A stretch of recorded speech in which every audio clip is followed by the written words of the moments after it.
se não esqueça. Então, boa tarde a todas, todos e todos. É uma alegria imensa estarmos aqui hoje, iniciando esse grupo de estudos, né? Nosso primeiro encontro do grupo de estudos com a obra Não Vamos Matar Agora, da J. Mombassi.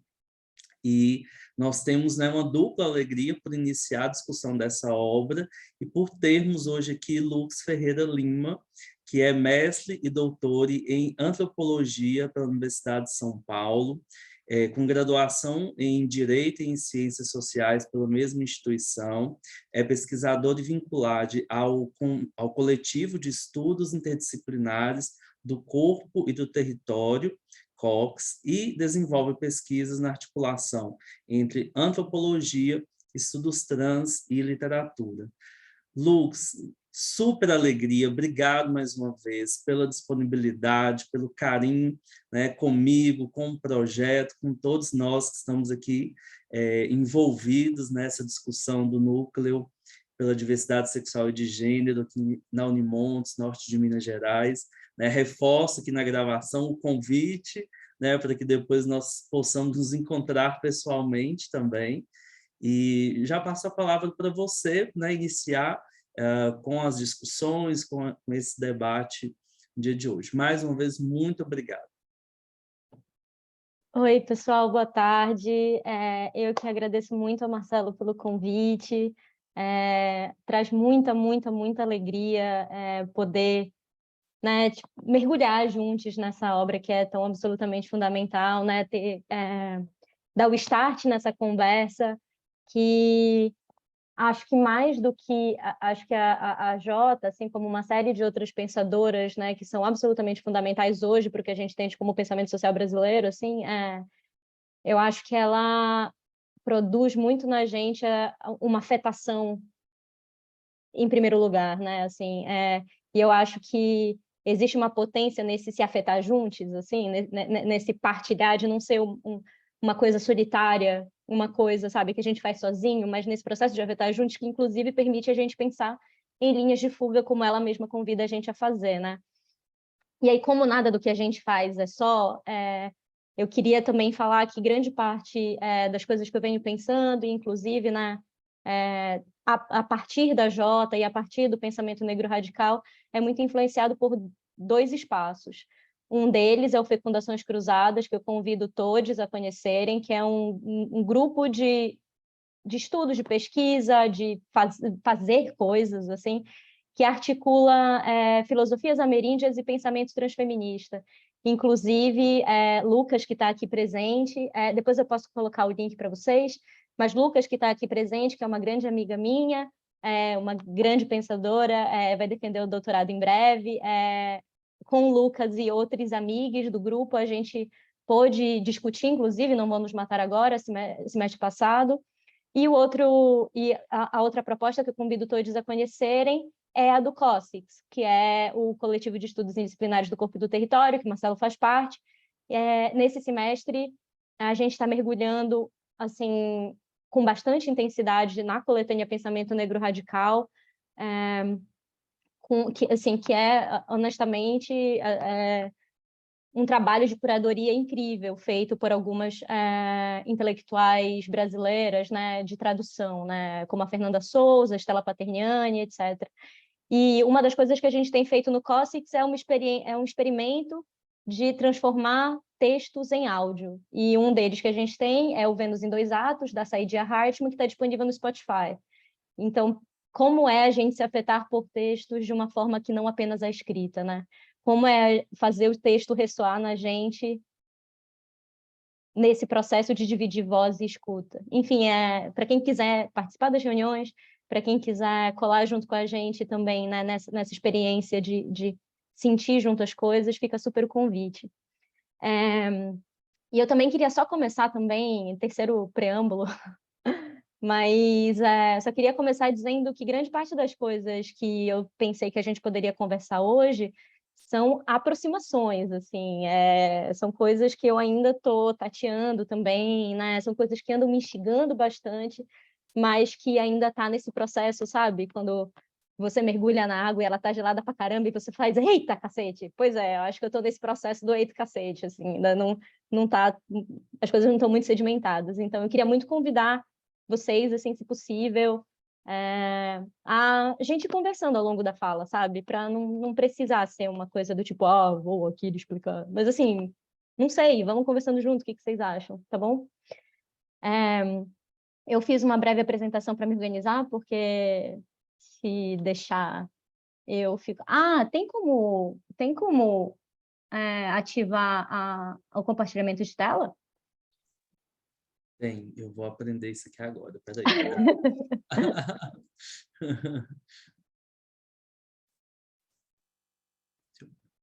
Eu compartilho, isso aqui é isso aqui? Fiz certo? Não, né? Acho que você compartilhou a Compartilhar. sua. Ah, tá, peraí então. Ai, peraí. Eu tenho que...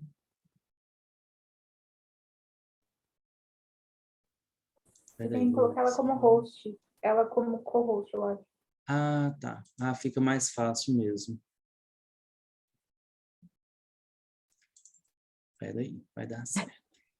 Vai sim. Eu só tenho que...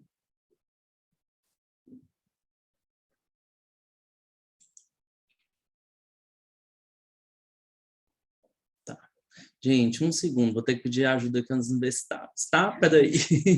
Sem problema.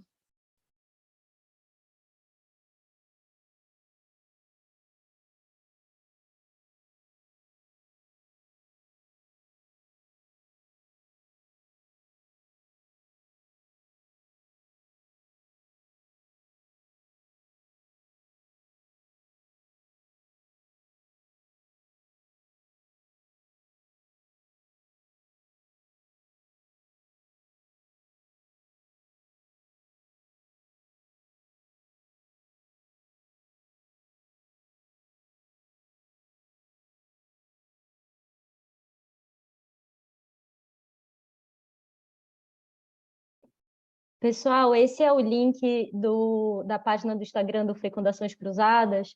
É massa porque lá dá para, tipo, lá tem na bio tem o Linktree do grupo que dá para acompanhar as traduções que foram feitas pelo coletivo, dá para acompanhar também as reuniões que estão no YouTube disponíveis. Tem muita coisa incrível. Então, deixa eu ver agora se eu consigo passar o link do Spotify do texto que a gente conseguiu já gravar.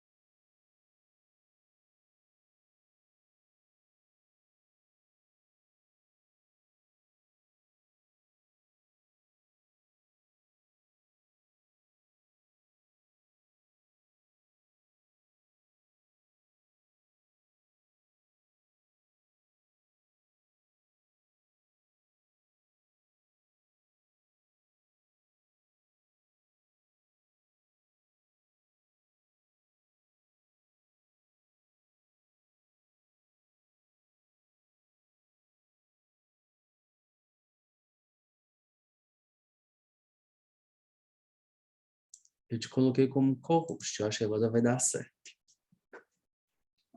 Para você compartilhar. Tá bom. Aí eu vou só passar aqui também o link da nossa gravação de Vênus em Dois Atos, que é um texto da Saidiya Hartman, uma pensadora absolutamente fundamental, assim, do pensamento negro radical. Será que... Eu vou parar o teu sharing, tá, Marcelo? Eu vou ver se eu consigo fazer isso. Tá. Deixa eu compartilhar a minha. Share.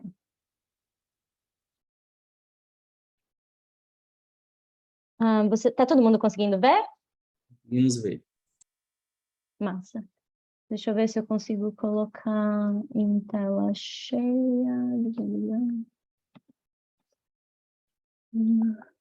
Mando de tela cheia. Mas eu preciso voltar. Isso.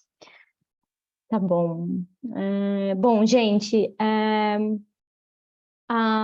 começando um pouco com o Marcelo, né, a gente acabou pensando um pouco nessa possibilidade de conversar tanto sobre a obra da Jota, né, tipo, fazer uma breve apresentação do Não Vão Nos Matar Agora, mas também falar um pouco sobre os estudos da recusa, né?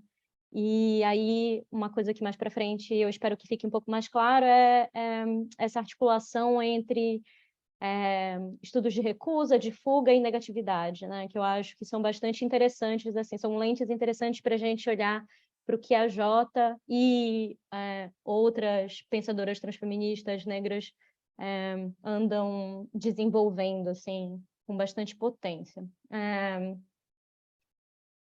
Bom, deixa eu ver se eu consigo... Está funcionando? Isso. Bom, Não Vou Nos Matar Agora, eu acredito que vocês tenham conseguido dar uma olhadinha, né, antes da reunião, mas ele é um livro de breves ensaios, assim, ou de... talvez a gente possa pensar textos especulativos, assim, numa certa medida, né, porque eles não são propriamente textos que vão te explicar coisas, eles não são apenas textos, tipo, acadêmicos, né, a gente tem cartas envolvidas no meio, a gente tem um texto que está mais no campo da performance, a gente tem textos bastante confessionais, então ele, de todo modo, a gente pode pensar nele como um campo de reflexões multimodais, interdisciplinares, né, que estão bastante interessados em evidenciar os imaginários violentos que organizam a existência e evidenciar também, né, essas ficções de poder, né, que organizam o modo como a nossa sociedade se organiza, o país se constitui, e etc. e tal. E também ele é um exercício de experimentação de respostas, né, ou de caminhos, ou de possibilidades de desfazer essas normas, desfazer esses imaginários. Acho que ela não pretende de modo algum, eu acho que isso vai ficar cada vez mais claro conforme vocês forem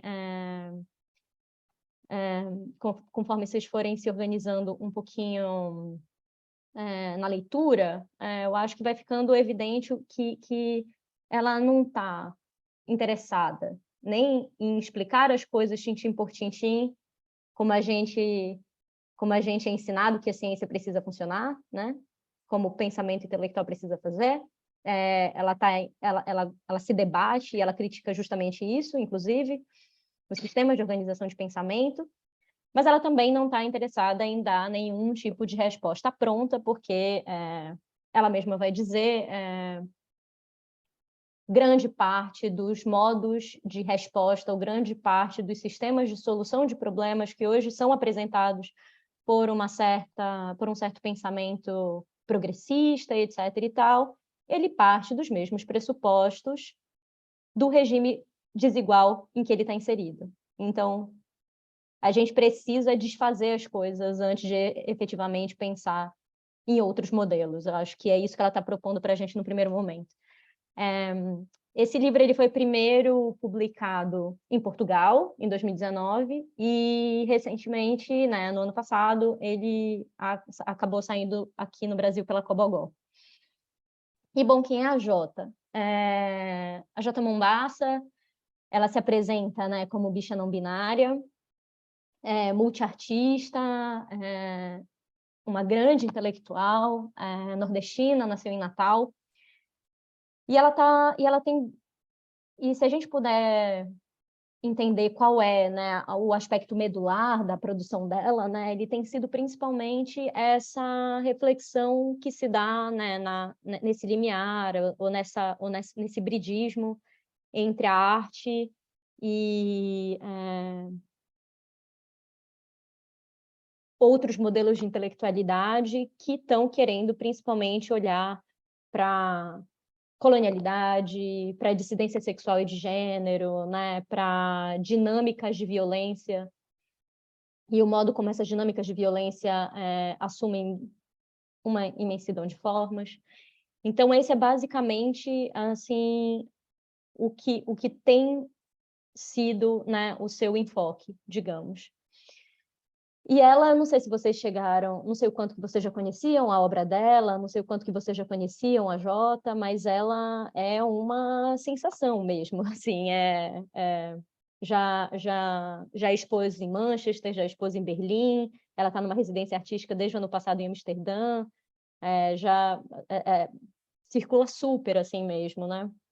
E teve uma exposição muito massa no Centro Cultural São Paulo, cujo material audiovisual está, inclusive, disponível no site do Centro Cultural. Então, eu super recomendo para quem tivesse interesse, assim, é um trabalho belíssimo, assim. E ela estava também na Bienal, e é sobre isso que eu queria aproveitar para falar um pouquinho sobre ela, porque também vai estar presente na nossa discussão sobre o livro, né? no sobrevoo que a gente vai fazer sobre o livro. Do lado esquerdo da tela é um pedaço da instalação que ela fez na Bienal de São Paulo agora, né? Da 34ª Bienal, junto com a musa Michele Mattiusi, que a gente vai conhecer um pouquinho mais para frente, né? E você pode perceber, né, que tem muito risco por cima, tem muita coisa rasurada, né, assim, e o que ela tá, e uma das coisas assim que foram absolutamente fundamentais nesse momento na elaboração dessa instalação é algo que também está presente do lado direito da tela, né, que é um pedaço de um texto dela que chama A Plantação Cognitiva, que está disponível na internet, é fácil de achar. Mas um dos pontos dela, nesse tipo de debate, e que também está presente no livro, é uma inspiração a um cara chamado Edouard Glissant, que foi traduzido recentemente e que era a inspiração para a 34ª Bienal aqui de São Paulo. Um texto dele que se chama O Direito à Opacidade. E por que essa discussão é particularmente importante, né? Porque a opacidade, a defesa da opacidade, que é feita pelo Glissant, que é que foi um escritor caribenho, um pensador caribenho, poeta, e que estava principalmente criando um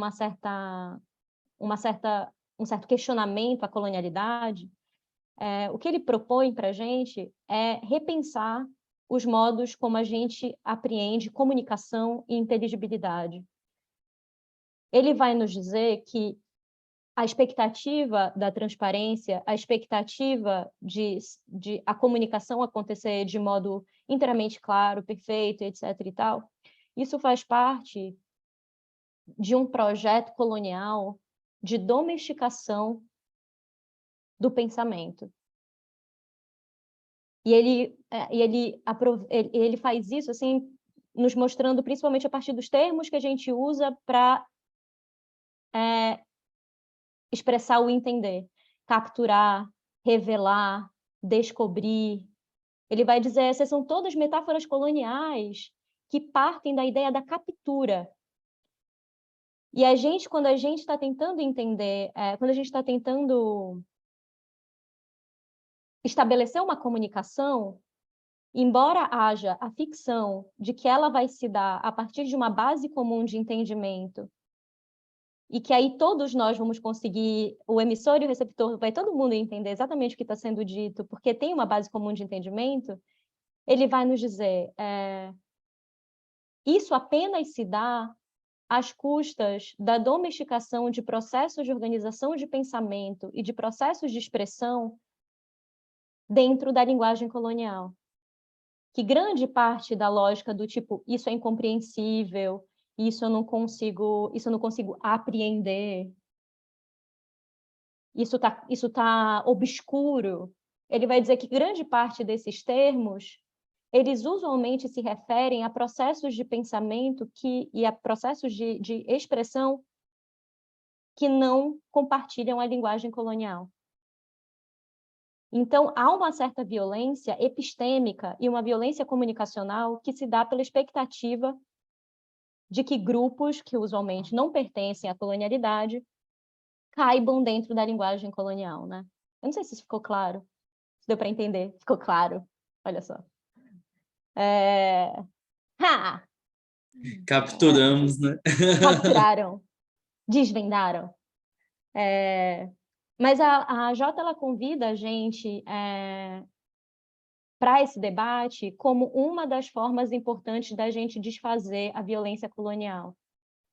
Justamente assim, mergulhar nesses... recusar esses mecanismos de entendimento e de linguagem, né? Se permitir a opacidade, permitir que as coisas se deem no escuro, que permitir comunicar sem que o comunicar signifique se assujeitar a uma outra linguagem, ou se assujeitar a um entendimento total, né? Então,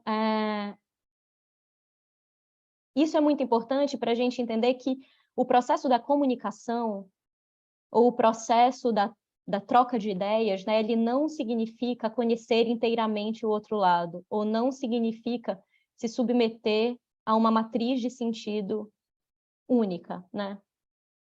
Então, é isso que ela convida a gente, que eu acho que é importante para se pensar nesse momento, né? E, bom, quando a gente... antes eu só queria falar um pouquinho também sobre esse texto da plantação cognitiva, que fica a dica, porque é um texto também muito interessante, porque ela convida a gente a pensar sobre o modo como o sistema de plantação, o plantation, né, ele se baseia, ela tá muito influenciada pela Denise Ferreira da Silva, que é essa primeira pessoa da esquerda para a direita, aqui na imagem, principalmente a dívida impagável, né, que é um texto absolutamente fundamental, mas quando ela está pensando a plantação cognitiva, ela está principalmente convocando a gente a entender que grande parte dos debates sobre representatividade, sobre nossa, agora temos muitos autores negros na Flip, ou nossa, olha só quantas pessoas negras na Bienal, e etc. e tal. Grande parte do debate sobre o modo como hoje pessoas negras, dissidentes de gênero e sexualidade, etc. e tal, elas ocupam esses espaços como os espaços da arte e da academia. Isso se dá a partir da atualização da lógica de plantação, né? E a Denise Ferreira da Silva diz para a gente que a lógica da plantação ela se sustenta a partir de duas formas de extração de valor. A extração de valor que se dá a partir da racialidade, que você expropria o valor de um corpo, de corpos negros, de corpos indígenas, né? E de uma expropriação que se dá a partir da colonialidade, que é a expropriação da terra, a expropriação de aspectos relacionados ao não humano que, de repente, se transformam em recursos naturais, né? E aí o capitalismo seria, né, a atualização do sistema de plantação e não um rompimento, né? Não há um rompimento da colonialidade para o sistema capitalista, né? Mas é uma atualização que se dá a partir de outras formas. E a Jota vai chamar a gente, vai convocar a gente, né, a pensar um modo como a expropriação ela também pode se dar a partir, digamos, né, da capacidade de trabalho artístico, né? E da expropriação que se dá a partir da despossessão de artistas, de pensadores dissidentes, negros, etc. e tal, né? De sua capacidade de trabalho, né? E não da... estamos tipo, num espaço cheio de artistas e todos os artistas são iguais. Ela vai dizer que não, né? E que isso é importante para a gente pensar o que a gente quer dizer com representatividade, com inclusão, né?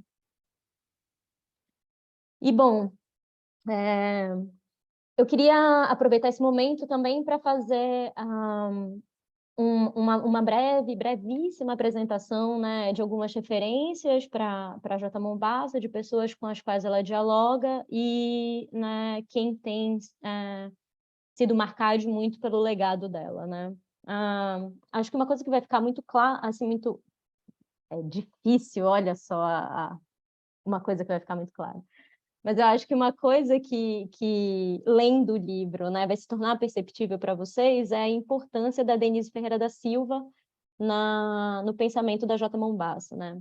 tanto nesse texto, A Plantação Cognitiva, quanto no Não Vão Nos Matar Agora, ela faz bastante referência a Denise. E, para quem não conhece, eu super recomendo. A Denise Ferreira da Silva, né? É uma filósofa, escritora, artista, é professora hoje da Universidade de British Columbia, e ela tem tido trabalhos muito interessantes, né, sobre esse processo de questionamento dos sistemas de pensamento e ação próprios do regime moderno ocidental, né? E aí ela olha especialmente para a arte, mas também tem muitos textos dela que ela está pensando, por exemplo, o próprio debate sobre democracia, né, sobre discriminação racial, sobre inclusão e etc. e tal, né? E é muito importante, é muito provocadora a reflexão dela, porque ela segue um certo caminho de recusa, né, do que seriam os nossos modelos de crítica e de resposta, de reforma, né, a situações de desigualdade, né? Então, ela vai falar muito sobre o modo como o debate em torno da crítica racial ele se dá a partir de sistemas de pensamento brancocêntricos, ou que a gente entende como sujeito, como cidadão. Isso se dá a partir de gramáticas de pensamento brancocêntricos, né? E que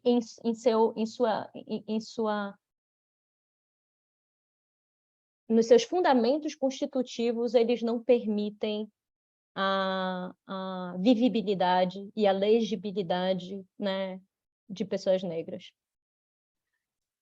Uma pessoa que é tanto referência, né, como interlocutora da Jota é a Cachel Vitorino, que é uma artista, escritora, multiartista, né, psicóloga, e que anda fazendo trabalhos incríveis sobre cura, sobre macumba, sobre outros modos de se relacionar em termos de interespécie, né, e de pensar ancestralidade e espiritualidade, né? E que é muito e acaba sendo hoje uma grande referência brasileira sobre isso que a gente pode entender como práticas de fuga, estudos de fuga, né? Que a gente vai conversar um pouco mais para frente. E eu queria deixar a dica aqui do livro dela, Quando o Sol Não Mais Brilhar, que também é um conjunto de ensaios belíssimos, belíssimos, né? Sobre como o pensamento branco e o pensamento cis estão muito articulados, né? Enquanto modos de organização do mundo e de naturalização de formas de mundo através da exclusão de formas de mundo. Como criar mundos a partir de uma lógica brancocêntrica e cisgênera necessariamente passa por excluir, silenciar, exterminar outras formas de mundo e corpo, né? E tempo e etc. Na parte de cima, a gente tem a Abigail Campos Leal, que é também filósofa, poeta, slammer, organizadora de slam, e que anda escrevendo coisas muito, muito, muito bonitas. Assim, ela também acabou de lançar um livro que se chama Exorbitâncias, que é um conjunto de ensaios em que ela tenta articular um pouco o pensamento decolonial, transfeminista, negro, né, e a partir de uma dinâmica de dissidência, né, de desistência de modelos de dominação e atualização de violência, né? E tentando responder também a certos debates assim mais próprios da academia, como, por exemplo, a questão dos estudos queer, né? O que significa os estudos queer no Brasil, o que significa estudos queer para outras posicionalidades, para outros corpos, né? Para outros sujeitos.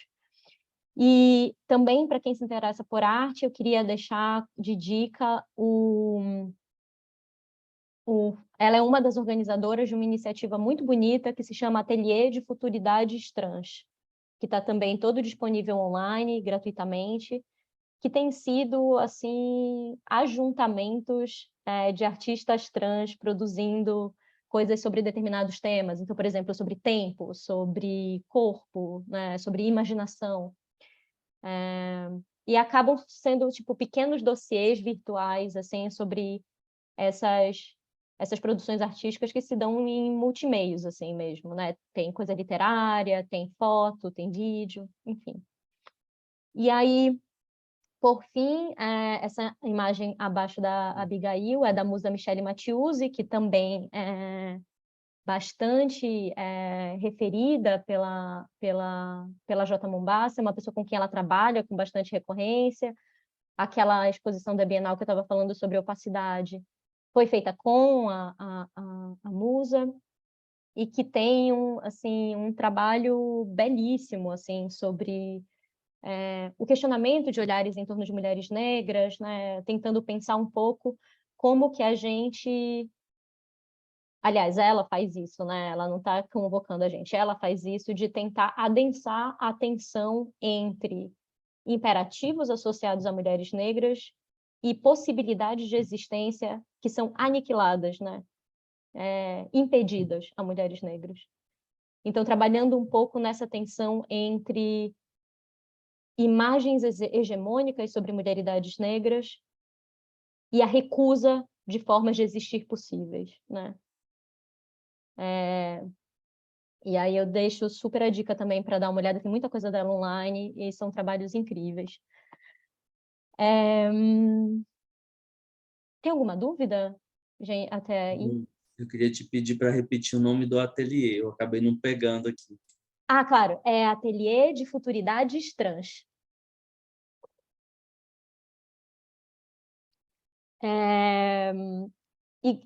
Assim, essas pensadoras e artistas brasileiras, eu também trouxe elas um pouco aqui, porque elas fazem parte do que eu estou tentando entender nesse primeiro momento, né, como essa articulação entre práticas e estudos da recusa e da fuga, né, que a gente vai entender um pouco mais. E que estão pensando isso a partir dessas outras linguagens, né, que não são propriamente uma linguagem convencionalmente acadêmica, não são propriamente uma linguagem convencionalmente artística, porque elas mesmas vão dizer que essas linguagens, enquanto convencionalmente, elas obedecem a uma dinâmica brancocêntrica, né, e cisnormativa, heteronormativa. Então, acho que elas são pessoas interessantes para ficar de olho, porque elas, além de produzirem coisas incríveis, assim, estão construindo um campo de conhecimento, posso dizer assim. E, bom, eu acho que o debate sobre estudos da recusa, estudos da fuga, estudos da negatividade, ele pode acontecer a partir dessa tríade. O Marcelo tinha pedido para a gente conversar um pouco sobre os estudos da recusa, mas eu acho que essas coisas articuladas, elas ajudam a gente um pouco a pensar, sabe? E negatividade, acho que seria a primeira coisa que viria à mente. Eu acho que é importante dizer, né, que essas três coisas, né, esses três fazeres, assim, estudos da recusa, da fuga e da negatividade, eles são coisas que têm sido feitas principalmente por ativistas, intelectuais e artistas negros, queer, trans, bichas sapatonas, né, dentro desse campo da transviadagem, digamos assim, né? Portanto, que tem um marcador absolutamente fundamental de atribuição de estigmas e de resposta, reação, enfrentamento aos estigmas, tá? E isso está acontecendo dentro e fora da academia, eu acho que é isso que eu queria colocar assim como posto para a gente conversar, assim. E também são coisas que são muito interdisciplinares, então tem gente dos estudos literários, tem gente que está nas artes, tem gente que está nas ciências sociais, tem gente que está na filosofia.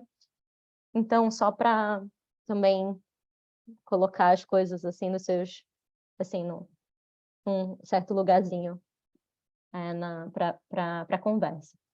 E, bom, negatividade queer, né? Eu não sei o quanto que vocês estão familiarizados com os estudos queer, mas se alguém tiver alguma dúvida também, só falar, só dar um grito, que a gente conversa um pouco mais. Mas a negatividade queer é um campo de estudos dentro dos estudos queer, né? E ela está principalmente interessada, nesse momento, as pessoas que se envolvem com essa produção de conhecimento, elas estão principalmente reagindo a uma certa tendência que foi acontecendo, tanto no Brasil quanto nos Estados Unidos, que é de o queer ser higienizado, né? Pelas políticas de aceitabilidade, pela academia, pelas regras da academia. Então, de repente, assim, você vai vendo tanto o movimento social quanto a produção de conhecimento entrando em certas expectativas de progresso, entrando em certas disputas por aceitabilidade, por legitimidade, né, por uma certa construção de uma subjetividade queer como possível, como aceitável, como não possível exatamente, né, mas como aceitável, como positiva, limpinha, nós somos como você, e etc e tal, né? E muito numa dinâmica de apagamento do que é considerado, digamos, as coisas que podem ser contaminadoras, né, dessa legitimidade. Então, por exemplo, o que a gente vem, assim, o que alguns pesquisadores vêm falando muito é no modo como a história queer vem apagando pessoas queer que fizeram parte de movimentos conservadores, pessoas queer que, por exemplo, integraram o nazismo, pessoas queer que eram, assim, defensoras de projetos elitistas e projetos racistas de sociedade, né? Então, a negatividade queer, ela convida a gente a reconhecer a contradição e a reconhecer as partes duras e difíceis da história da comunidade, da sua configuração, da sua produção de conhecimento. Também é um campo que está bastante interessado em não depender de modelos de legitimidade e de aceitabilidade que são apresentados pela heteronorma, E então o convite basicamente é para reconhecer isso que a gente está chamando de negativo, Que seria dinâmicas de traição, dinâmicas com assim histórias contaminadas, Ao mesmo tempo também uma certa uma certa recusa, por exemplo, a modelos de moralidade que são heteronormativos, Então, por exemplo, é só a gente pensar no debate recente sobre a varíola do macaco, E sobre o convite da OMS para que homens gays parem de transar tanto, A negatividade queer não vai ser, por exemplo, a parte do movimento social que está dizendo, gente, esse é o momento de nós nos contermos. A negatividade queer é que vai falar por que isso está sendo dirigido apenas para homens gays? Ou por que é essa sexualidade que vai ser controlada? Ou também, o que o controle dessa sexualidade nos faz lembrar? Em termos de vocês precisam se conter para que a doença não avance. Isso lembra a gente de outras discussões que aconteceram antes, de outras políticas de controle que aconteceram antes. Então, a negatividade queer é um convite para a gente reconhecer que essas políticas de aceitabilidade, essas políticas de moralidade, elas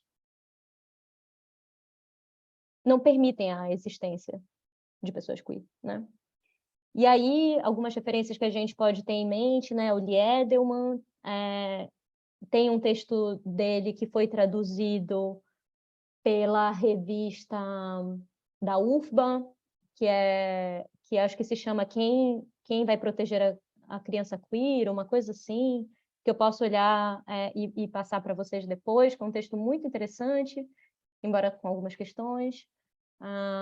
Heather Love também tem um debate muito legal sobre sobre arrependimento, sobre a homofobia internalizada e etc e tal, e como simplesmente dizer, você não pode ser homofóbico consigo mesmo, isso não resolve absolutamente nada, que o debate precisa ser muito mais profundo do que isso. E eu acho que uma outra referência fundamental, embora eu não seja uma pessoa tanto do campo da negatividade queer, mas que está aí dialogando, é o Jack Halberstam, cujo livro Arte Queer do Fracasso foi traduzido recentemente, e que nos convida justamente a abraçar o que a gente entende como fracasso, como uma forma de questionar modelos capitalistas de sucesso, por exemplo, né? Ou modelos individualistas que partem do pressuposto de que a meritocracia existe, de que todos estamos no mesmo pé de igualdade, como se não houvesse assim, desigualdades estruturais que permitem sucesso para alguns e necessariamente levam outros ao fracasso. E também é a partir desse abraçar o fracasso que permite a gente perceber que diversos modelos de sucesso hoje se pautam em regimes heteronormativos de construção da vida adulta, como, por exemplo, a expectativa de que para você ser um adulto de sucesso, você precisa ser um adulto casado, com 2 filhos, dono de uma casa e etc e tal. E aí o que isso significa quando a gente leva em consideração comunidades que não desejam ou em algum momento não podem sequer ter esses modelos de existência, né?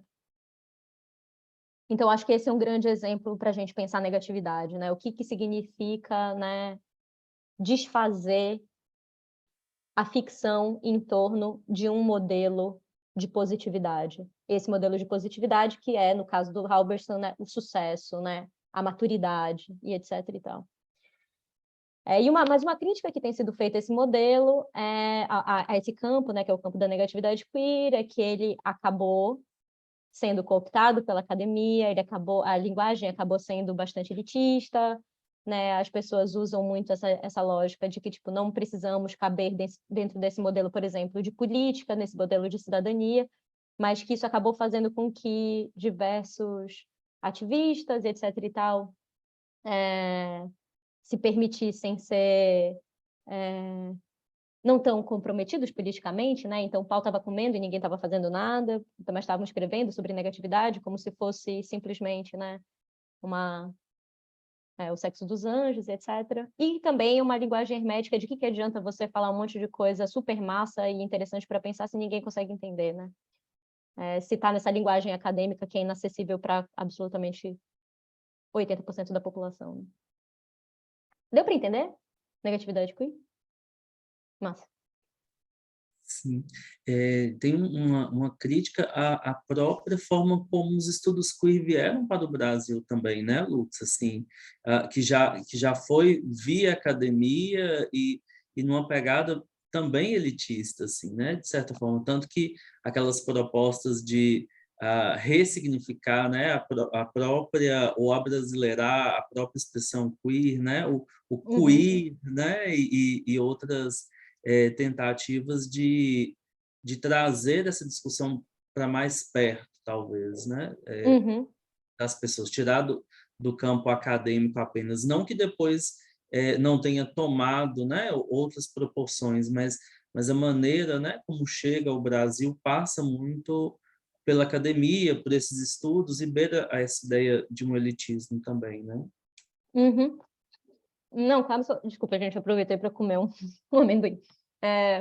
Não, com absoluta certeza. E eu acho que é o que nos permite também pensar sobre o modo como esse convite, que é inclusive feito, né, pelos estudos queer, né, há uma articulação que é absolutamente fundamental entre a academia, né, a militância, as artes, etc. e tal, quando isso só pertence a poucos, então, via de regra, a gente já não está exatamente seguindo os próprios desejos, né, de organização desse movimento. Bom, seguindo, falar um pouco sobre as práticas de fuga, estudos de fuga ou fugitividade, né? Esse campo tem sido uma das coisas mais bonitas que eu ando vendo circular, assim, recentemente, certos escritos, produções artísticas. ele tem se dado principalmente assim, no âmbito do pensamento negro radical, que parte da ideia de fuga, inicialmente pensando assim, numa dinâmica de dominação historicamente marcada a partir, né, do processo de escravização e seu enfrentamento, né? E aí, o que significava a fuga quando você está diante de uma dinâmica total de controle e contenção e expropriação de vidas e corpos, né? E aí, o que significa a fuga nesse momento? Eu acho que eu chamei aqui de fuga e fugitividade, né, pensando, porque é uma categoria que tem sido usada bastante, né, tanto pela Jota quanto pela Castell Vitorino, né? Mas a gente poderia pensar em estudo de aquilombamento, né? Que também tem sido um campo belíssimo, né? Assim, de reflexão, né? Pensar a partir da perspectiva no quilombo não como apenas um território, não como um lugar, né? Mas como uma perspectiva, né? Um movimento de pensamento também, né? Segue mais ou menos, segue a mesma linha, né? Assim, mas aqui eu tô trabalhando a fuga pensando porque é uma palavra que elas usam bastante.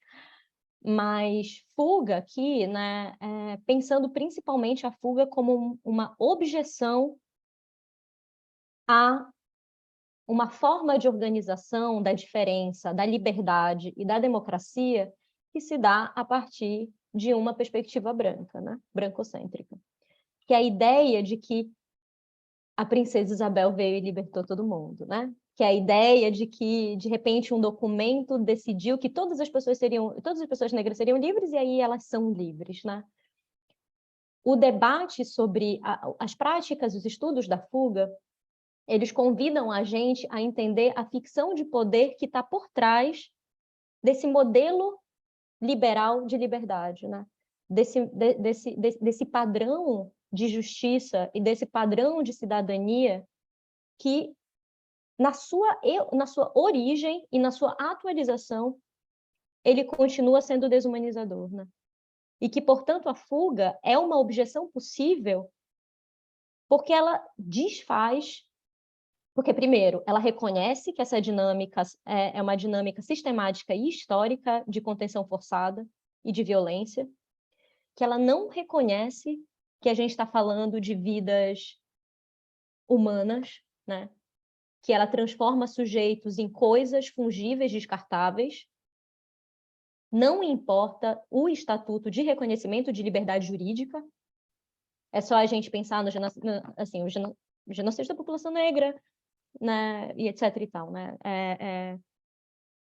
É uma dinâmica de atualização de um sistema de contenção e violência desumanizante, assujeitador, objetificador, e que, portanto, a categoria liberdade, ou a categoria, né, do tipo democracia, ela não dá conta, em termos políticos, do que é possível para a gente fazer em termos de produção de conhecimento, mas também em termos de ação política, né?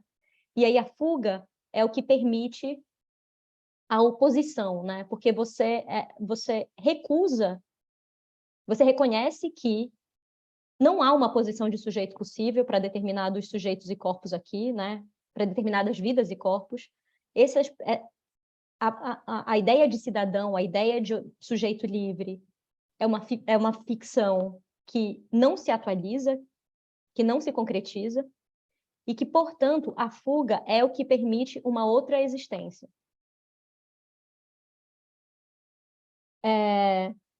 E por que isso é importante de dizer? Assim, E aí, na verdade, por que é importante a gente dizer que é um mecanismo de existência, mas que ele não se dá de modo romantizado, né? Acho que esse que era um ponto que eu queria trazer aqui, né? Que a gente poderia falar assim, ai, fuga, claro, então você foge, aí é tudo perfeito, aí você vai para um lugar que é incrível, etc e tal, mas né? O genocídio continua acontecendo, né? Os sistemas de dominação continuam funcionando. Mas o que essa galera dos estudos das práticas de fuga convidam a gente a reconhecer é que não se trata apenas, né, de pensar que ações rebeldes são possíveis, né, que há um desejo, uma proposta, né, um projeto de afastamento e desvinculação, né, desses enquadramentos constritivos, né? Isso não é só uma questão de dizer, então fugiu e está tudo certo, né? Os estudos e as práticas de fuga, eles necessariamente reconhecem que o movimento da fuga, ele implica precariedade e ele implica risco. Que a recusa, né, tipo, o afastamento e a desvinculação dessa dinâmica de poder, ela traz suspeição a sujeitos, né? Quando você diz que você não deseja caber nesse modelo de subjetividade política, nesse modelo de liberdade, nesse modelo, né, de digamos, produção de conhecimento, né? Se poderia dizer, e a gente sabe que se diz, né, do tipo, você não está cabendo nas convenções, no caso, na produção acadêmica, né? Você não está escrevendo como tem que ser escrito, mas você não está usando as referências que você precisa usar, e você vai ver, é só gente branca, né? Que tipo que são as referências. Então, é claro que há, em torno disso, né, suspeição. É claro que há, no empreendimento da fuga, há precariedade, há risco. Mas isso não faz com que seja um projeto menos potente e menos rebelde para pensar, assim, né? É isso que essas pessoas estão convidando a gente a considerar, né? E aí eu trouxe algumas referências aqui para a gente ter em mente, né? A Tina Kempt, que é uma interlocutora fundamental dessa Saidiya Hartman, que é a pessoa que eu estava falando. A Marquise Bey é uma pesquisadora que tem um trabalho absolutamente fundamental aproximando negritude, pretitude e não-binariedade. Para quem lê inglês, eu recomendo vivamente um texto dele que chama The Problem of the Negro as a Problem of Gender, né? O problema do negro como um problema de gênero, em que vai tentar, ele convida a gente a fugir de uma ideia de pretitude e uma ideia de trans como uma ideia de ser, né? Como uma forma de ser, para pensar nas duas coisas como movimentos, né? Como forças, e não como estatutos de existência, que a ideia de estatuto de existência é uma coisa que pertence muito, de novo, a um pensamento cisnormativo e branco, né? C. Riley Norton tem um trabalho muito legal sobre a história de pessoas negras trans nos Estados Unidos. História mesmo, assim, né? Um trabalho de arquivo belíssimo, assim, falando sobre experiências drag de pessoas trans negras na virada do 19, assim, é um trabalho foda. E Cachel Vitorino, que também está pensando a ideia de cura e a ideia de espiritualidade justamente para fugir e relações interespécie, pensando flores, né, pensando sangue, pensando água e etc e tal, para sair um pouco da dinâmica de humanidade, né, como fundada, né, nesse sujeito universal, que a gente sabe que não é universal. Mas os estudos de fuga, eles são interessantes para pensar, porque junto com os estudos, com as práticas de recusa, né, estudos e práticas de recusa e de fuga, eles são interessantes porque eles são questionamentos e formas de transcender um binômio que é assimilação e reprodução. Eu não sei o quanto vocês já viram isso, encontraram, mas é porque tem bastante, né, pelo menos assim, nas coisas que eu andei topando nas ciências sociais, que é essa ideia do tipo, será que a pessoa está reproduzindo as normas ou ela está resistindo às normas, né? Aí o que essa galera está querendo dizer é que esse próprio debate é binário, né? Essa ideia de que você está reproduzindo e assimilando, ou você é um grande como é a palavra? Esqueci. Você é uma grande pessoa que de repente, alecrim dourado. Hã? Um grande subvertor. Isso. Que aí, de repente, você já tipo, sabe todas as respostas para tudo e como destruir todas as normas. E eles falam, bom, esse debate é absolutamente binário e isso não cabe nas vidas de pessoas que são, assim, histórica e sistemicamente subjugadas, né? Que as formas de negociação são outras. Que é também um convite que a Patricia Hill Collins faz quando ela está falando, por exemplo, no pensamento feminista negro, né, no modo como o processo de mudar a forma como você reconhece a si mesmo já tem uma grande potência. Você não precisa ocupar as ruas, se juntar a movimentos sociais, etc. e tal, porque isso é obstado, isso é algo impossível para muitas mulheres negras, né? Mas a simples forma de você entender a si e a sociedade de outros modos já é uma forma de resistência, né? Então, acho que o convite a questionar esse binômio reprodução, assimilação, resistência, cabe um pouco também aí para a gente pensar sobre quem tem condições de resistir e em que termos, né? Quem pode fazer isso impunemente? Quem pode fazer isso e não sofrer determinados riscos, né? E, bom, o campo da recusa, os estudos da recusa, finalmente, né? O campo da recusa, ele tem uma certa inspiração de um modo um pouco distante, né? Mas que eu acho que é importante marcar, né? No Herbert Marcuse, né? Que é um sociólogo da Escola de Frankfurt, que ao longo dos textos tentou elaborar muito essa ideia da grande recusa, né? Assim, e a ideia da grande recusa é basicamente olhar para o modo como lugares de exclusão, né? Subjetividades às quais exclusões totais foram impostas podem ser lugares de potencial radical de ruptura, né? Que o desejo da assimilação, o desejo da inclusão, o desejo do pertencimento, ele por si só alimenta a máquina da desigualdade, né? Mas que a partir desse lugar marginal, você pensar modos, habitando aquele lugar, de questionar e de desfazer a norma, isso tem um potencial transformador social muito mais amplo do que a própria lógica da inclusão, né?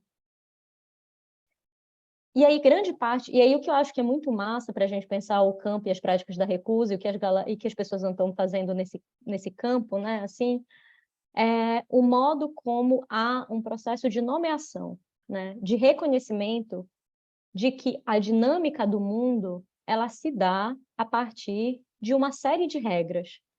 Regras do que é legível ou não, do que é humano ou não, de vidas que são vivíveis ou não. E aí, portanto, reconhecer essa lógica de vivibilidade, essa lógica de legibilidade, de inteligibilidade e humanidade, ela permite a gente perceber que determinados sujeitos nunca vão ser legíveis a partir dessa dinâmica. Que determinados sujeitos nunca vão ser inteiramente humanos a partir dessa dinâmica. Então, quando você reconhece essa organização normativa, o que dá para fazer, né? Quais são as possibilidades de existência a partir do reconhecimento dessa gramática e da recusa, da negação do desejo de pertencer, de caber nesse regime. O que acontece? E aí ela está bastante interessada não em tentar reformar essa dinâmica, não em tentar fazer com que se caiba, né, em polos positivos, quando a gente está diante de uma dinâmica, né, que estabelece determinados sujeitos como legíveis e outros como ilegíveis, né, determinados sujeitos como humanos e outros como não humanos, né? Então, o que essa galera convida a gente a pensar é não em tentar lutar do tipo, nós somos normais também, né? Nós somos legítimos também, nós não somos doentes. Porque isso usualmente alimenta a ideia de que há alguns que são doentes, né? Alguns que são... Quando você diz nós somos morais, nós não somos imorais. Você parte do pressuposto de que tem alguns que são imorais, sim, né? Não você, mas alguns são. Então, a ideia de habitar essas categorias, habitar essas dinâmicas desiguais, reconhecê-las, é o que permite atravessá-las e confrontá-las. Que é uma pequena diferença entre os estudos da fuga e os estudos da recusa. Os estudos da fuga, eles não estão tão interessados, assim, eles estão tipo, esse negócio já não funciona. Para onde que eu posso ir a partir daí? Mas os estudos da recusa, eles habitam essa dinâmica de desigualdades para poder atravessá-lo e confrontá-lo, né? Eles estão interessados nesse encontro com a norma, nesse encontro com uma configuração de desigualdade, né? E aí algumas referências que eu acho que podem ser interessantes, assim como a Jota, né, que vocês vão ler, Hortense Spillers, que é considerada, né, uma das, assim, fundadoras dos estudos da recusa. Ela tem um texto naquele livro que eu comentei, né, que é o Pensamento Negro Radical. O texto dela se chama Bebê da Mamãe, Talvez do Papai. Esse texto é considerado, assim, seminal mesmo, né? O ponto de partida de uma série de debates. E ele é muito interessante porque ela vai ser uma das primeiras pessoas a assim, elaborarem com bastante rigor e bastante densidade a ideia de que é muito difícil a gente falar sobre mulheridades negras sem considerar o modo como a atualização, assim, de imaginários da escravização recusam humanidade, né, a pessoas negras. E, usualmente, isso se dá a partir da redução desses sujeitos à carne e à animalidade. Portanto, o próprio sistema de gênero não faz exatamente muito sentido para a gente pensar, quando a gente está pensando racialidades, né, sujeitos racializados, porque o próprio sistema de gênero ele é pensado a partir de uma humanidade branca. E aí ela vai, a partir de um estudo histórico sobre formas de tratamento de mulheres negras, ela vai trabalhar com a categoria carne feminina degenerificada, né? Para a gente pensar um modo como a desumanização cria determinados sentidos possíveis para mulheres negras e nega outros. Eu acho que esse é um grande exemplo de um campo de recusa. Tá todo mundo aí ainda? Pelo amor de Deus. Estamos aqui.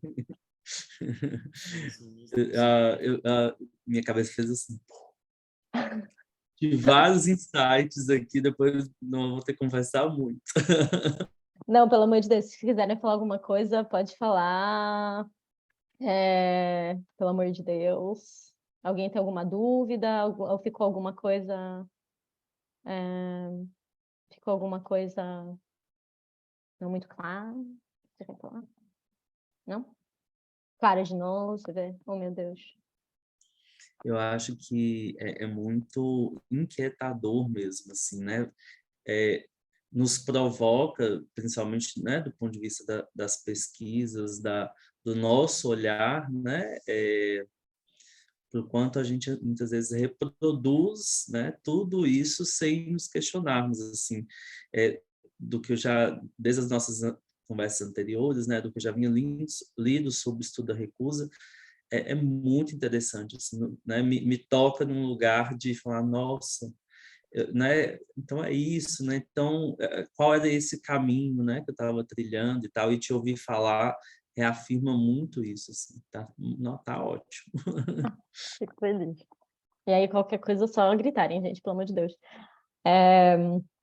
Bom, mas entrando um pouquinho, falando um pouquinho sobre a Jota, e assim, muito por alto, porque é isso, vocês vão ler, e eu acho que vocês também vão ser afetados pelos seus próprios modos. Assim, eu só queria trazer alguns pontos específicos, né, de atenção, assim, do tipo, quando vocês forem ler, fica a dica, assim, de coisas que são potentes para pensar. Eu acho que a Jota começa fazendo uma proposta para a gente que é muito interessante, que envolve duas coisas, que é o que fazer a partir do que nos fizeram e o que fazer apesar de, né? Por que que isso é muito importante? Porque, antes de tudo, e esse é o convite que ela faz para a gente, é o de nomear a dinâmica, né, de desigualdade, de genocídio, de extermínio, o projeto de poder que organiza o modo como a gente vive. E não é, de novo, já falei isso antes, mas repito, a gente não está falando de uma falha num sistema que precisa ser reformado. A gente não está falando de um problema na democracia, que se você resolver, aí fica tudo ótimo, etc. e tal. Ela está falando de fundamentos constitutivos de uma realidade, de um imaginário. Que o Brasil ele se constitui a partir da violência, que ele se constitui a partir da expropriação do valor de vidas, a partir do genocídio.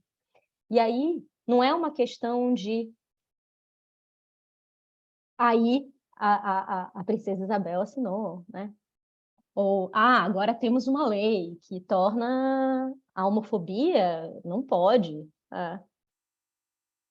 Isso não é uma coisa que foi resolvida a partir de um ato formal, um ato jurídico, né? É reconhecer o quanto de violência que organiza, que sistematiza, inclusive, os próprios atos jurídicos. Que é o que também ela vai convidar a gente a pensar quando a gente está pensando a Lei Maria da Penha, né? Tipo, quem exatamente cabe dentro de um sistema punitivo, de um sistema criminal que se dá principalmente a partir do aprisionamento, né? E quem é exatamente o alvo desse sistema de aprisionamento, né? Quais são os efeitos que a operacionalização da Lei Maria da Penha produz para corpos de mulheres ou para corpos femininos, né? Para considerar que agora ela não cabe apenas a mulheres cis, né? Então, ela está chamando a gente para olhar para os fundamentos constitutivos da desigualdade, né? E da produção de determinadas vidas como vivíveis e determinadas vidas como não vivíveis, né?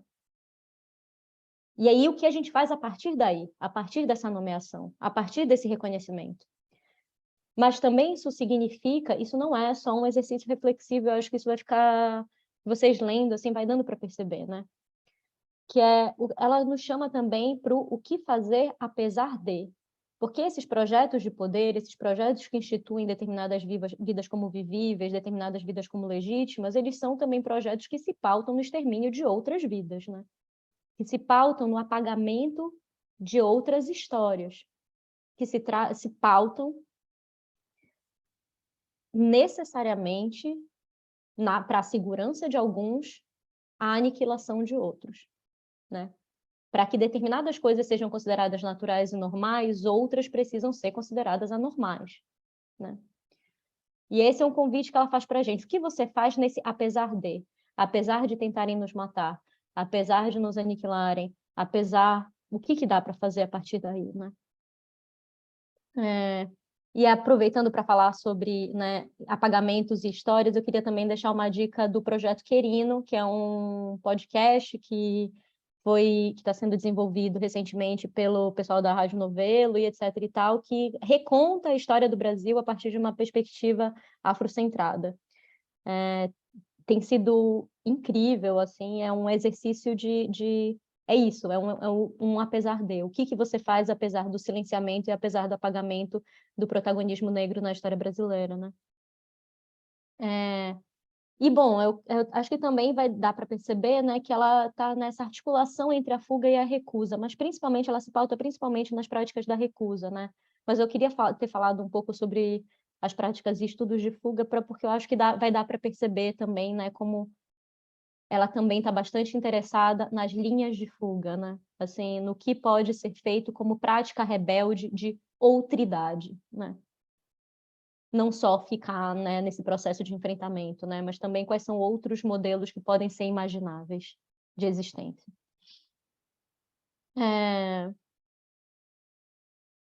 E também eu acho que uma coisa que é muito importante de reconhecer é que ela está a todo momento chamando a gente a perceber o modo como essas normas, elas não apenas nos dizem que a gente é excluído, né? Que a gente está nas margens, que a gente é anormal, que a gente é imoral, né? E, portanto, afastando a gente da hegemonia, né? Elas inscrevem coisas na gente. Elas inscrevem essa anormalidade, elas inscrevem essa ideia de que determinadas existências são incompreensíveis, são ilegíveis, né? E essa inscrição faz coisas. Essa inscrição de uma violência recorrente, isso produz também efeitos, limites sobre formas de agir, né? E também afecções, né? Raiva, revolta, tristeza, desespero, que precisam ser reconhecidas quando a gente está falando sobre produção de conhecimento e ação política. Porque nós não somos só pessoas que saem por aí, né? Agora vamos lutar pelos nossos direitos, etc. e tal. Um corpo cansado, um corpo ansioso, um corpo que precisa continuamente lutar pela própria sobrevivência em espaços que negam a sua humanidade e que apenas o consideram como coisas dos quais você pode extrair coisas, né? Do tipo, ela fala muito sobre isso, sobre o modo como ela precisa constantemente ficar produzindo arte para ser considerada relevante. Então ela não é vista como uma pessoa, um sujeito, né, que tem ansiedade, que tem cansaço, que quer apenas, sabe, minimamente descansar. Ela precisa continuar produzindo como se ela tivesse de alguma forma uma dívida, porque deram esse espaço para ela.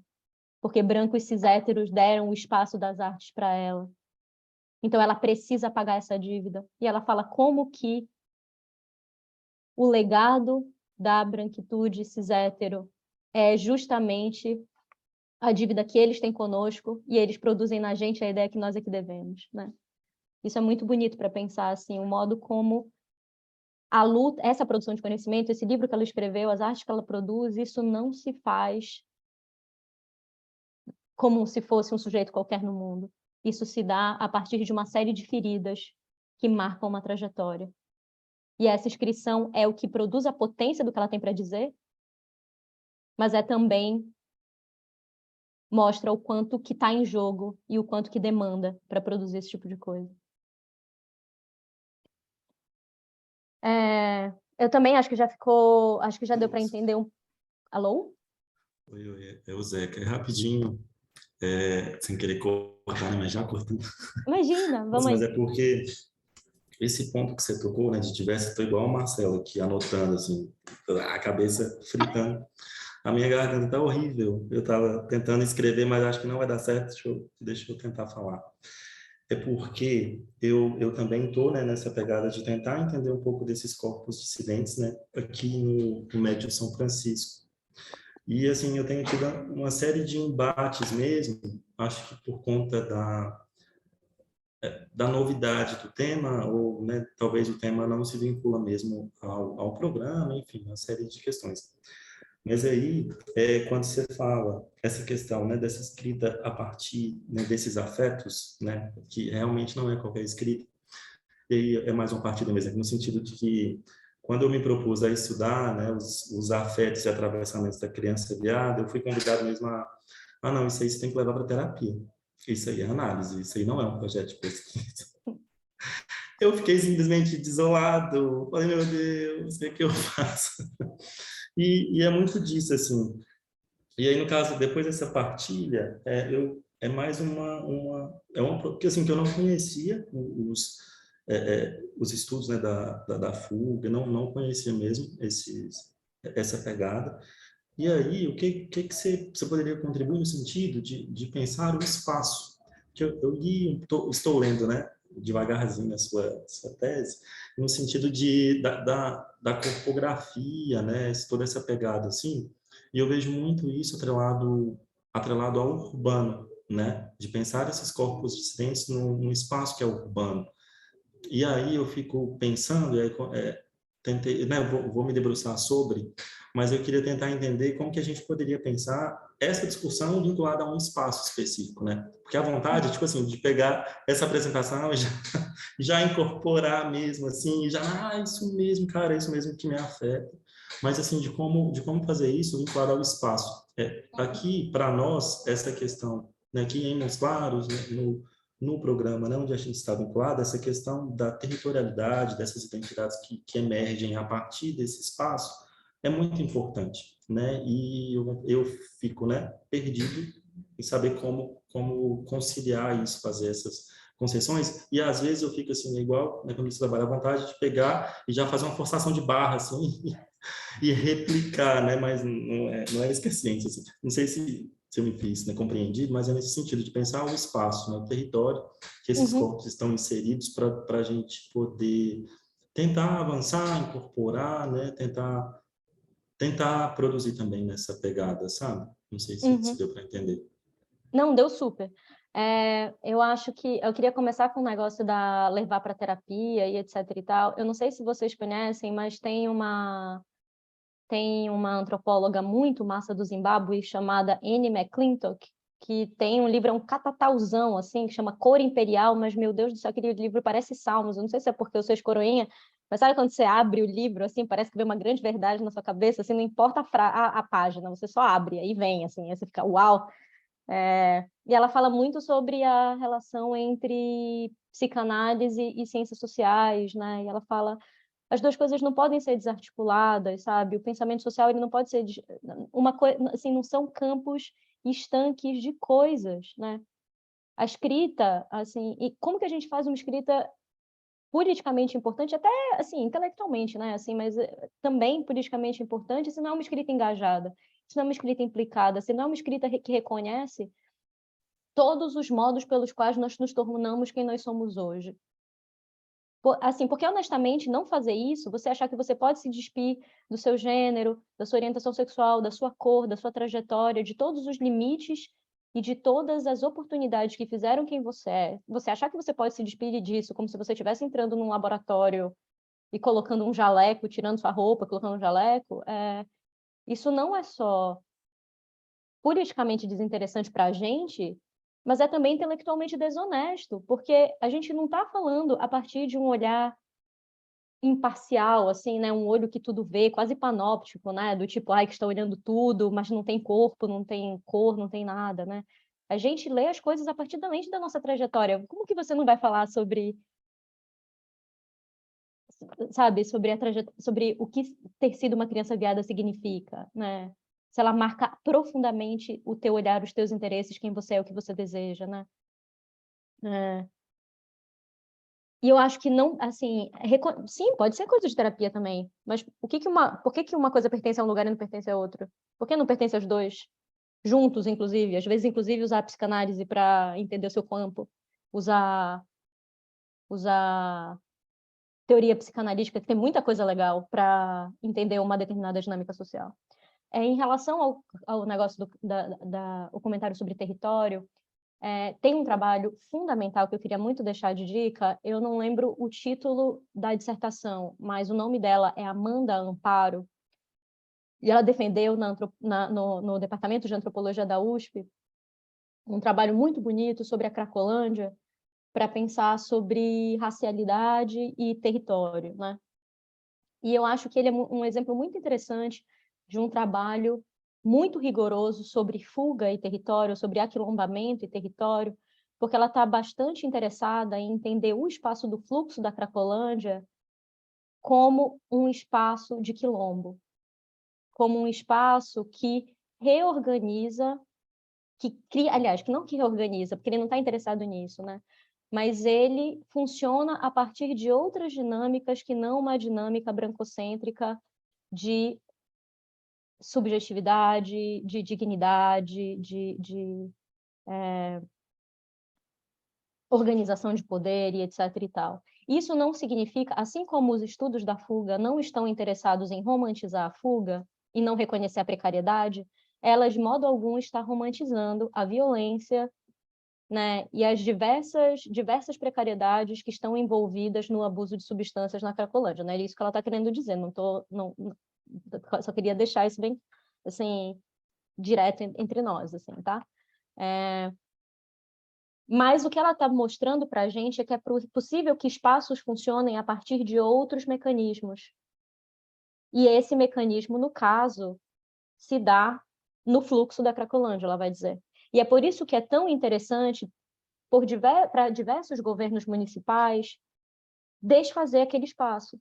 Por isso que aconteceu no governo Pitta, por isso que isso aconteceu no governo Kassab, por isso que aconteceu numa série de governos de tentar tirar as pessoas de lá e fazer com que elas se desarticulem em outros espaços. Porque desfazer aquele espaço significa desfazer uma lógica de organização e de relação que eles não entendem. Eles não estão preocupados com as pessoas, vocês sabem disso. Esses projetos municipais de enfrentamento da Cracolândia não estavam preocupados com as pessoas. Eles queriam desfazer aquele ajuntamento. E é isso que está acontecendo agora para quem está acompanhando também as ofensivas da polícia na Cracolândia, né? Estão fazendo as pessoas andarem de lugar em lugar sem ter onde parar. Mas o que ela está querendo mostrar é justamente isso, que esse pode ser um espaço de fuga de normas racistas, né? Com uma série de violências, com uma série de precariedades, mas é um espaço de fuga. E aí eu queria deixar o trabalho dela de dica. Isabela, você levantou a mão? Opa, eu tive aula com uma arquiteta e uma psicóloga semana passada, e elas estavam explicando o movimento de verticalização aqui em São Paulo. Aí ela estava explicando assim, você sabe que tipo fica próximo da linha do metrô para melhorar a mobilização. Só que em outros países foi implantado para que pessoas de classe baixa pudessem ter maior mobilidade. Só que a metragem que é implantada aqui no Brasil é tipo assim, chega a ser inviável prédios para serem consumidos para classes baixas. Então aquilo se torna extremamente elitista. Então, quem consome esses lugares? E aí você vê que fica acessível a tudo, e são pessoas que têm carro. Então, são pessoas que têm carro, que ficam próximas ao metrô, que ficam próximas. Então, assim, e aí a gente vai vendo, a gente abre o GeoSampa e vai vendo, sabe? O movimento de verticalização é muito assim, você olha e fala, mano, e aí o pessoal que vem de outros países fica, tipo, rodando, sabe o negócio do Google, assim, tipo, mano, não tô entendendo. Porque em outros países é para ser uma coisa padrão, tipo, Minha Casa Minha Vida, sabe? Uhum. Para que eles cheguem e falam, meu, o que é isso? Que é tipo de luxo que tá aqui perto do metrô? Uhum. Não, é muito... A organização do espaço, acho que o comentário do Zeca foi ótimo, porque a questão do espaço, na verdade, é absolutamente fundamental quando a gente pensa fuga, né? Com certeza. E justamente como a gente pensa a organização de espaços que não sejam espaços de constrição e limitação, né? Assim, que não sejam espaços de perseguição, que não sejam espaços de... E é isso, assim, eu não sou, assim, não trabalho muito, né, com território, com espaço, mas eu diria que o trabalho da Amanda pode ser massa para pensar, né? E também trabalho sobre festas, né? Recentemente teve para pensar sobre fuga queer. Então, acho que o trabalho do Gibran Teixeira Braga, a tese de doutorado dele, pode ser interessante para pensar. Morgan Caetano, que é um jovem pesquisador do nosso campo, assim, do nosso grupo de estudos também, tem escrito coisas muito interessantes. Mas, enfim, assim, juro que já está acabando, gente, juro. Eu sei que eu estou falando muito, mas eu já estou falando. Mas a Jota, ela ajuda também a gente a pensar sobre a articulação entre colonialidade atualizada, branquitude, fundamentalismo cis, heteronorma, capitalismo. Ela não está interessada só em pensar sobre coisas separadas, né? É muito comum a gente falar que a gente vai fazer uma coisa interseccional e aí a pessoa só fala sobre gênero, ou vai fazer uma coisa interseccional e a pessoa só fala sobre sexualidade. Essas coisas não estão desarticuladas para ela, elas só podem ser pensadas conjuntamente, porque é isso, como a gente estava falando sobre a expropriação do valor, né? E a plantação cognitiva, né? No início. Você só consegue pensar essa expropriação de valor quando você relaciona racialidade, né? Uma dinâmica escravizadora com uma dinâmica colonial, né? E o modo como o capitalismo atualiza esse tipo de coisa.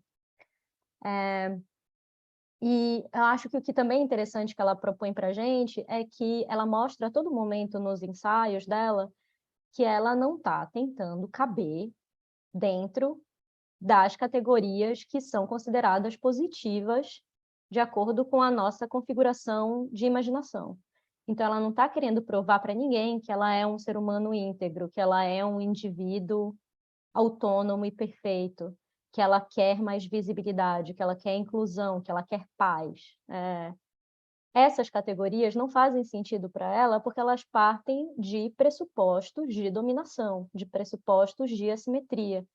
Então, o que ela quer fazer é desvendar essas categorias, fazer com que elas sejam evidenciadas para a gente, e enquanto ela habita o seu oposto, ela mostra formas que ela está tentando fazer de enfrentar categorias, né?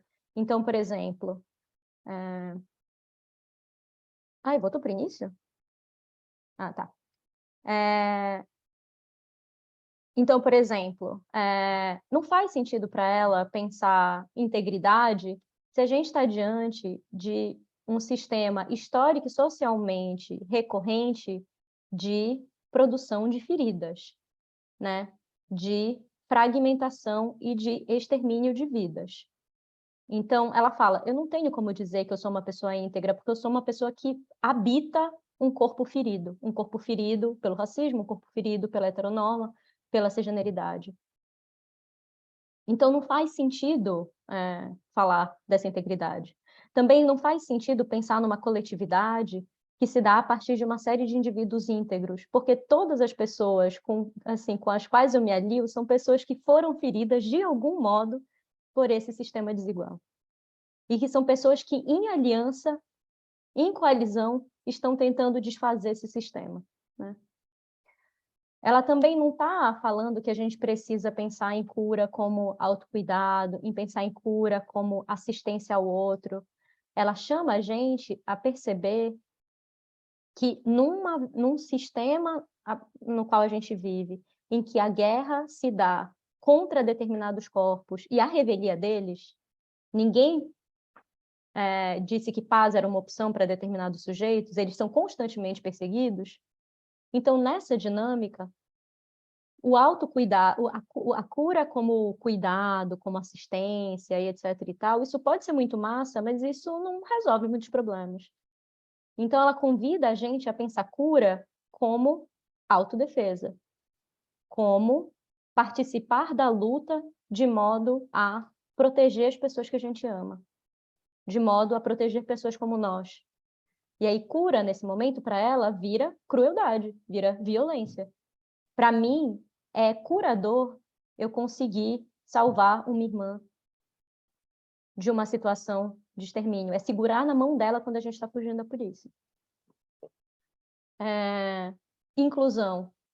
Ela não está exatamente interessada, vocês vão ver, né, em ser incluída no sistema de artes hegemônico, em ser do tipo a cara da representatividade, porque ela vai dizer, esse sistema de artes, ele continua usando a gente, espoliando a gente das nossas vidas. Ele continua extraindo da gente apenas o que interessa a eles, deixando caroço. Eles continuam impondo uma determinada dinâmica de trabalho que não está preocupado se você é uma pessoa. Ele está preocupado com o trabalho que você faz para ele poder se apropriar dele. Então, ela está chamando a gente a notar a violência e a dinâmica de dispossessão que está, muitas vezes, organizando essa dinâmica de inclusão, essa dinâmica de visibilidade. Está dando para entender? Total. E é de uma potência muito grande, né, Lux? Assim, eu fiquei lembrando de Corpos em Aliança, né, de Butler, que também traz essa questão de que a precariedade é o que aproxima, né, todos esses corpos já tão precarizados, tão, né, violentados e tal. Mas a Jota acrescenta essa lógica, né? Quando você coloca essa questão de não buscar uma inclusão dentro de uma lógica, uma visibilidade dentro de uma lógica, de uma norma que assassina, que violenta, isso é muito potente, né? A própria lógica de que a paz nunca foi uma opção, né? Nesse sentido. Enfim, é muito interessante. Assim. cérebro fritando mesmo. Se escutar um tss, aí é exatamente isso. Ai, que massa. Não, eu acho que ela produz essa fritação na gente mesmo, assim, de um jeito muito potente, assim, né? Que mobiliza para alguma coisa. Eu vou tentar correr para a gente conseguir conversar um pouquinho, né? Mas eu acho que só é importante pontuar algumas coisas. Quando ela está falando sobre violência, ela está falando sobre violência material, ela está falando sobre polícia perseguindo, ela está falando sobre condições de acesso a coisas, mas ela também está falando de uma violência que é imaginativa. O que ela vai falar para a gente, inclusive quando ela fala sobre plantação cognitiva, é que as ficções de poder, elas são imaginários que limitam o que a gente consegue pensar como possível, o que a gente consegue sonhar, o que a gente consegue desejar. E ela fala que minar essas ficções de poder não significa dizer que elas são mentira e que tem uma verdade, mas significa reconhecer que a gente precisa encontrar outras formas de imaginar, que a gente precisa encontrar outros modos de sonhar com outros mundos, né? E que a gente precisa perceber que parte desses processos de considerar certas coisas como naturais, certas coisas como inevitáveis, certas coisas como óbvias, elas partem desse controle imaginativo, e que a gente precisa olhar para isso. E ela também está chamando a gente a todo momento para pensar sobre a relacionalidade, né? Sobre o modo como existe uma relacionalidade em termos de tempo, então existir agora necessariamente significa reconhecer as pessoas que vieram antes e as pessoas que sofreram as violências que a gente carrega também, significa escavar as histórias que foram apagadas, significa reconhecer uma violência que vem de muito antes, mas também existe uma relacionalidade na própria violência, né? Quando ela fala sobre a cisgeneridade, sobre a heteronorma, né? Como modos de naturalizar existências, né? Naturalizar determinados modelos de ser, ela está falando de uma violência que envolve, né, pessoas dissidentes de gênero, pessoas dissidentes sexuais, mas ela está falando que essa masculinidade cis, para falar especificamente, né, de homens cis hétero violentos, né? E desse modelo de existência, que é o modelo cis-hétero, isso faz mal para homens cis também, né? Que acreditam que há apenas uma forma de ser um homem cis, digamos assim, né? Então, ela fala que essa violência, que esse modelo de ser, ele afeta todo mundo. E ele é violento com todo mundo. Com alguns, evidentemente, mais do que com outros, mas que quando você impõe formas de existir únicas, isso também é violento com outros modelos de cismasculinidade, por exemplo, né? E, bom, e eu acho que o que também vai ficando um pouco, assim, quando a gente vai lendo, né, a gente vai percebendo, né, é que a negatividade, ela satura a escrita dela. Aquela negatividade que a gente estava falando, né, do tipo de não querer caber no modelo de legitimidade, no modelo de moralidade, ela não quer isso. Mas também é uma negatividade que tem a ver com uma forma de ação em meio à catástrofe, né? Como que a gente consegue viver na catástrofe? O que a gente faz com isso? Ela não está interessada em criar um novo mundo mais bonito, ela não tem um novo mundo na cabeça. Ela está prioritariamente interessada em queimar, em destruir, em desfazer. E isso fica evidente no modo como ela entende, por exemplo, transição de gênero, né? Ela fala que toda vez que ela ouve a expressão gênero fluido, é uma coisa estranha para ela, porque ela fala, o meu gênero, ele não flui, ele se debate com as normas.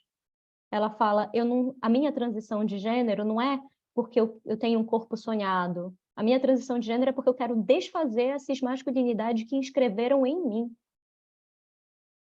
E isso é muito importante, né? Porque ela fala no início do livro que o livro dela é uma barricada, é uma forma de roubar o tempo, e é isso que ela está fazendo a todo momento. Ela está querendo desfazer, destruir coisas que são de imensa urgência no presente, né? É uma contínua gestão do presente para poder imaginar outro futuro. Para poder imaginar outro futuro, você precisa primeiro desfazer e reorganizar o modo como esse presente se dá, né? E eu acho que também é muito importante reconhecer aqui que ela está prioritariamente se voltando a um determinado público, né? Ela escreve esse livro para as suas, ela escreve esse livro para quem está junto dela no rolê. Ela não está interessada em explicar nada para pessoas brancas, para pessoas cis hétero, ela não está interessada em se fazer palatável, ela não está interessada quando ela se dirige à branquitude e à cis heteronormatividade, isso se dá como uma forma de perturbar. Mas isso é raro no livro, vocês vão perceber. Ela está principalmente tentando construir uma aliança em um projeto conjunto de desfazimento, de desfazer aquilo que nos tornam, né? E aí eu queria terminar só com isso, que é, enfim, é o nome do livro, né? Não Vão Nos Matar Agora. Vocês vão ver que há muitos tempos ela fala, há diversos momentos em que ela fala: não vão nos matar agora, mesmo que já estejamos mortas, não vão nos matar agora, levando em consideração, né, como, o que a gente pode ser depois da morte. Nós estamos mortas, mas continuamos vivendo. E é uma coisa que lembra muito uma música da Aventura Profana, que se chama Eu Não Vou Morrer, que eu super recomendo. Muita gente fala que é contraditória, porque ela fala: eu não vou morrer, eu não vou morrer, eu não vou morrer. Mas eu morri e fui ressuscitada como Lázaro, eu saí do campo de... E aí ela faz bastante referências, né, à religião, né, que ela ressurgiu do campo dos mortos, que ela saiu do Vale dos Ossos. E muita gente fala: ué, mas não vou morrer, mas morreu e ressuscitou? É porque é o questionamento também do que é morte.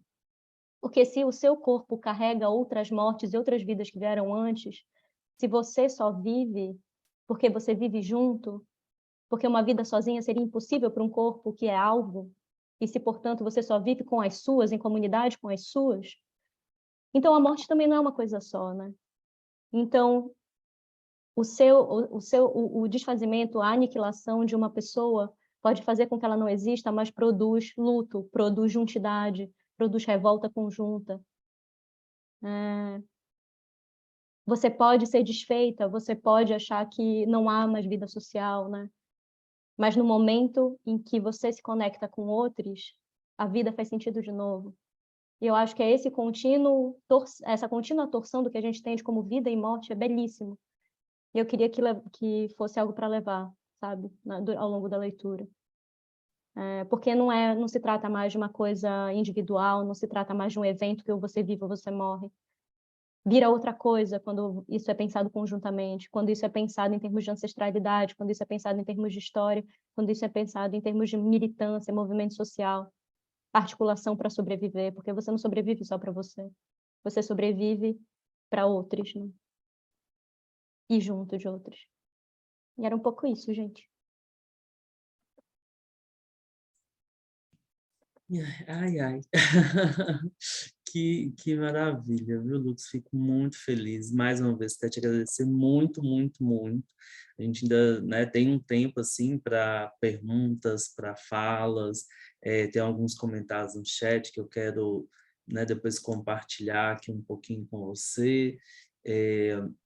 A Isabela tinha comentado, né, sobre a própria forma como a Letícia Nascimento também traz um pouco essa tentativa de de se repensar, né, as bases do próprio pensamento.